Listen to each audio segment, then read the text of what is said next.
Welcome back to r/Neighbors from Hell, where people share stories about their crazy neighbors, and if you're new to my channel, please don't forget to subscribe to join our amazing community, and without any further ado, let's dive right into the stories. And guys, today we will answer the question, what was your most annoying neighbor like? And guys, if you ever had any annoying neighbors of your own, please feel free to share your story in the comments or on r/ripe stories on Reddit, which is our own subreddit.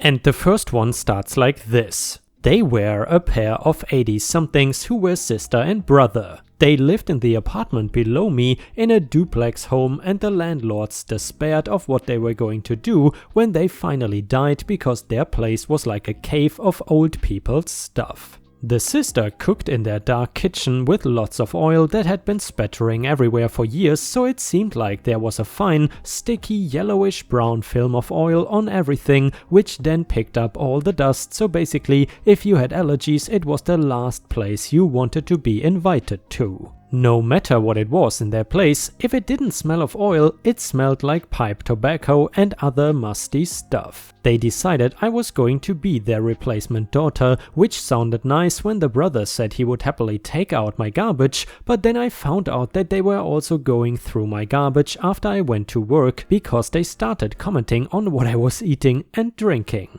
Then they got wildly offended when I started taking my garbage to work with me and accused me of not trusting them. This was also somewhere around when I told them I didn't need them to make food and leave it outside my door. It wasn't that they were not being nice, it was the way they would then make sure I told them for days how grateful I was and what a great cook she was. After we crossed that Rubicon, they started complaining about everything from how late I stayed up, they could hear me walking on the ceiling, hear water running, hear toilets flushing, to my company too loud, they looked like a bad crowd, etc.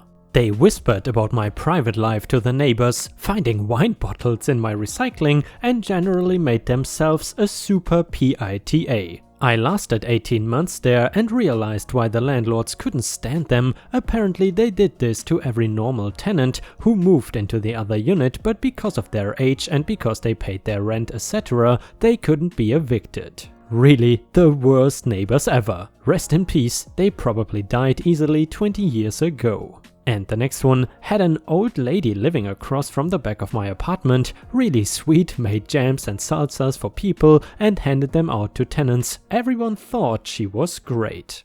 Well, her health started to deteriorate and she ended up getting a caretaker. This caretaker was easily one of the most miserably crappy people I've ever met. Now let me state for the record, he was not a tenant, he didn't live there, he could come for a while, help the woman out and then leave. Might have been related, I don't know. Over the course of about 4 months, he filed about 300 complaints through the apartment management about various tenants. He complained regularly about his upstairs neighbor's toddler making too much noise. If someone parked in his self-proclaimed parking space, it was open parking, he complained that me and my roommate were drug dealers because we used our back door to get to the parking lot too much. He was a nightmare. He ended up complaining about my friend's family walking alongside the road down the street from the apartment. There was no sidewalk to walk on. They eventually had to call the police for harassment. This guy would not leave them alone. To make matters worse, he was good friends with the apartment manager, who will end up going to his own special place in hell, so he would generally take all of his complaints seriously.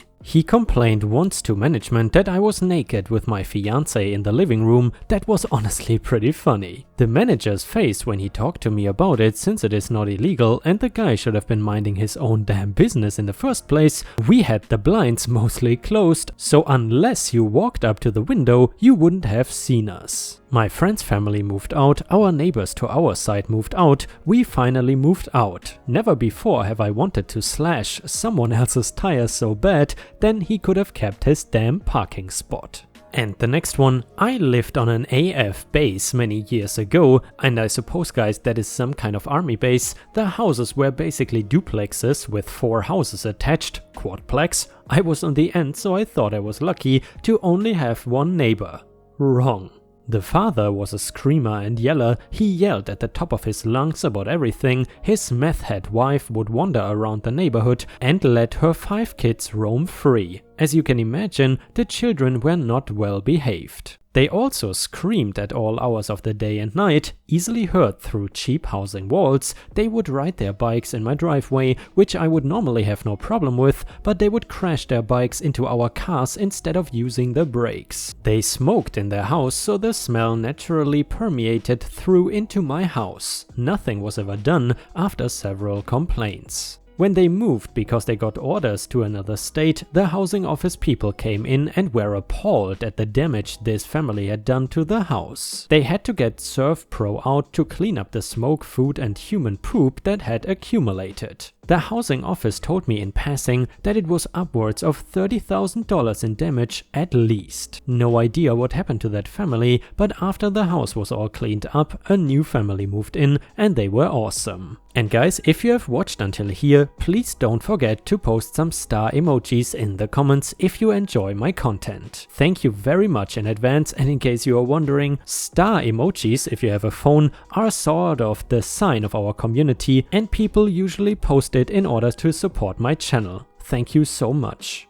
And the next one is titled, "Neighbor is constantly blocking my wheelchair access ramp in California." Hello, I've been advised by a friend to come to this forum and ask about potential ways to resolve my issue. A couple of months ago I moved into a new house in California. It was specifically designed to accommodate someone who uses a wheelchair, and I absolutely love it. Street access is achieved via a wheelchair ramp located between my and my neighbor's house. The ramp is necessary. It goes over the gutter because of a very peculiar gutter and curb combination that is very wheelchair unfriendly and potentially very dangerous for me to try and conquer by myself. My problem is with my neighbors constantly blocking the wheelchair ramp with their cars. They are a large family that own 5 cars and they can only fit 2 of them in their driveway, so the rest stays in the street, which is legal in the area. So far I have found the ramp blocked at least a dozen times. I have asked them on multiple occasions not to put their cars in front of the ramp, and they've been very apologetic every time, but they also keep doing it. It's especially aggravating when there's nobody home who can move an offending car for me, which means I am stuck at my house. I find it degrading to be forced to go door to door to try and find somebody who will help me down.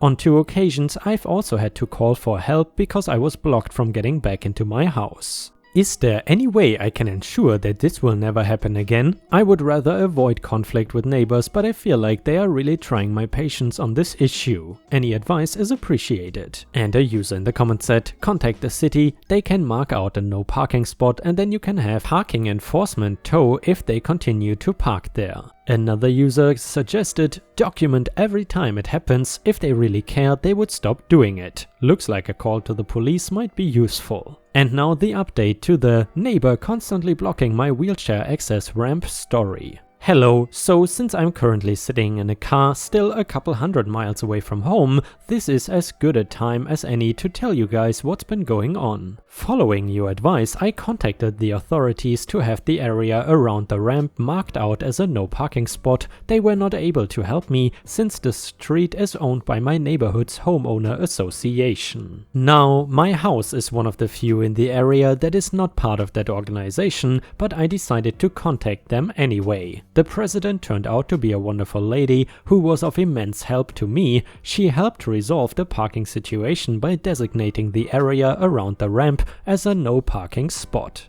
I felt bad about inconveniencing my neighbors, but the homeowner association agreed to my idea of extending the street parking zone by a few yards on the other side of my neighbor's house. That way they still have somewhere to park their 5th car. She did all that as a gesture of goodwill without me being a member of their organization, which made me fall in love with the neighborhood even more. Also, I'm really glad I didn't have to involve the police. Since my accessibility issue has been resolved, I've decided to pull the trigger and buy the house I live in.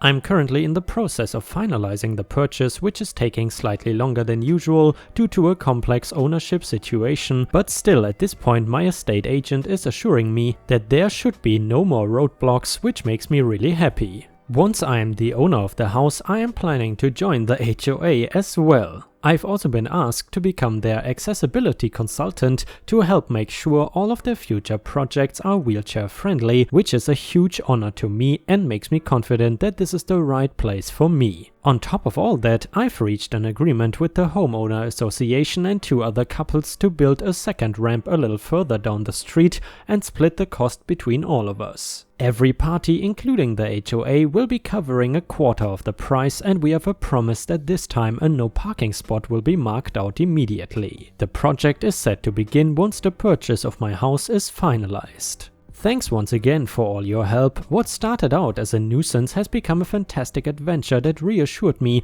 that I found a place that I can truly call home. And guys, I have to admit that is probably one of the first truly positive HOA stories that we have ever read. And I actually was not even aware of the fact that HOAs are also there to make certain communities wheelchair friendly, which is certainly a good thing if they enforce it. And the next one, okay damn, I actually wanted to find a thread where I could pull a Loch Ness monster comment, but I really did have a crazy neighbor back about 8 to 10 years ago. There was a mentally ill woman, probably in her 50s or early 60s, named Charlene, that lived in the apartment next to mine in a gated community. Initially, while I was moving stuff in with my cousins, she greeted me and seemed pleasant enough. A bit strange, but more just like a lonely older lady. She told me it would be nice to have such a nice looking young man moving in next to her, said something about looking like Tom Cruise, and I believe offered to make something sweet one day. I thought nothing of it and went about my business. She would always sit at her window at the front of her apartment,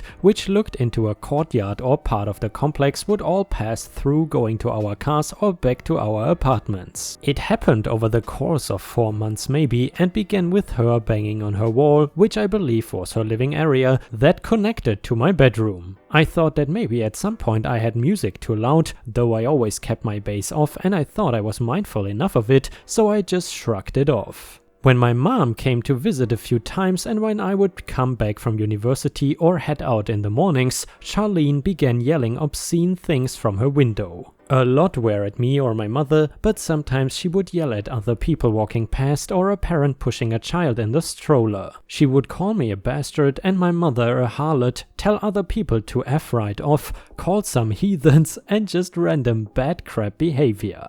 By this point I was rolling my eyes thinking, great, I have to hear this crazy lady and feel her burning a hole through me every time I leave or come home. Girlfriends stayed at my place a lot, days at a time, and we would F. Got loud at times and Charlene would bang on the wall and we would hear her yelling things through it. Okay, I thought, just keep it quieter so we don't have to deal with her nonsense. Only that didn't help. At this point I had been there a few months and Charlene began to get worse. She would bang on the wall with no provocation, any time of day or night. I would be studying quietly, sleeping, sometimes not even home, still she would slam on it multiple times. I knew she would do it when I wasn't home because if my mother spent the night in another room or my girlfriend stayed while I was at class, they would hear it. Eventually I called the police to file a complaint and let them know what was happening. It turned out they knew Charlene well, as did others in the apartment complex. She would frequently walk up and down the streets outside the gated community with a black trash bag and do all random things in the neighborhood, mainly yelling at people and loitering places until someone called to have her removed. The area I lived in was fairly shady to begin with, so she fit right in. When the police spoke with her, she started telling them how my mother was Heather Locklear, I guess she looks like that, wasn't too far off, and that she would have sex with police officers on top of the cruisers. Also, she insisted that I would get drunk and hide in her, Charlene's, closet. Upon having this nonsense relayed to me, I realized just how crazy this lady was. I am trying to think of other stories she made up. I will add it if or when they come to me. There were a lot of weird tales she conjured up, but the funniest to me was that I would somehow conjure into being in her closet and get drunk. The police could not do anything at this point, nor any of the other times I and the other neighbors called to complain about her behavior, because she was mentally competent enough not to be committed to a facility and never did anything violent. That last part stuck with me because I knew what it would have to take to come in order to get rid of her. To truncate the story here, as I'm not sure how interesting this is, things culminated when I was exhausted from being awake for 2 days studying, working in a research lab on campus and trying to finally get some rest one afternoon, maybe around 3 PM. She banged on the wall. It had been a semi-regular thing at this point, so I would usually ignore it. But louder than usual, waited maybe 5 minutes and then did it again louder and more frequently. I snapped at this point, went to my computer, put the volume all the way up, bass to the full, had a fairly large subwoofer at this point, and played the second half of a scene sweep file and looped it. It shook the entire complex, sounded like a combination of a low-flying plane and having a train track in your backyard. Along with this, I slammed on the wall for the better part of 2 minutes. I knew that if anything could push this crazy lady enough, this should be it. And yes, it did. She came to the back door, which was a screen and sliding glass, screaming, raving and brandishing a broomstick. I yelled some things about her being a lunatic and she started slamming the broomstick at the screen, eventually breaking it. My mom was visiting at this time and she was yelling in the background too, telling me not to agitate her because she was afraid of what the lady might do. Other neighbors heard/saw this and I called the police. They came, we told them what happened and how it escalated, and one officer wound up climbing through her living room window in order to apprehend her. They saw the damage to the screen, the neighbors corroborated, and eventually Charlene was taken into custody and committed to an institution while I was offered an order of protection. A bunch of people in the apartment complex, many of them parents with young kids who would play in the courtyard, were all very celebratory and thanked me for having pushed things far enough to make something happen. Everyone wanted Charlene gone. Apparently she had very rich family who would pay for her to live there, which is how she managed to stay free and around everybody all those years without getting taken away. And Ripe Stars, unfortunately we have already reached the end of today's video. I hope you enjoyed the content. However, if you cannot wait for more Ripe content, then I suggest you head on over to patreon.com/ripeyoutube, where you can find more exclusive Reddit content read by me. Patreon subscriptions start at just $1 per month, and for $1 your name will show up at the end of each of my new videos. However, if you are willing to spend $3 per month, you will get access to more than 50 exclusive Reddit videos, mostly just no mother-in-law stories. However, please understand, I don't want to pressure anyone into spending money, because I am already incredibly grateful that you watch my videos every single day. Thank you so much for your daily support, it really means the world to me, and I hope to see you again tomorrow for the next video.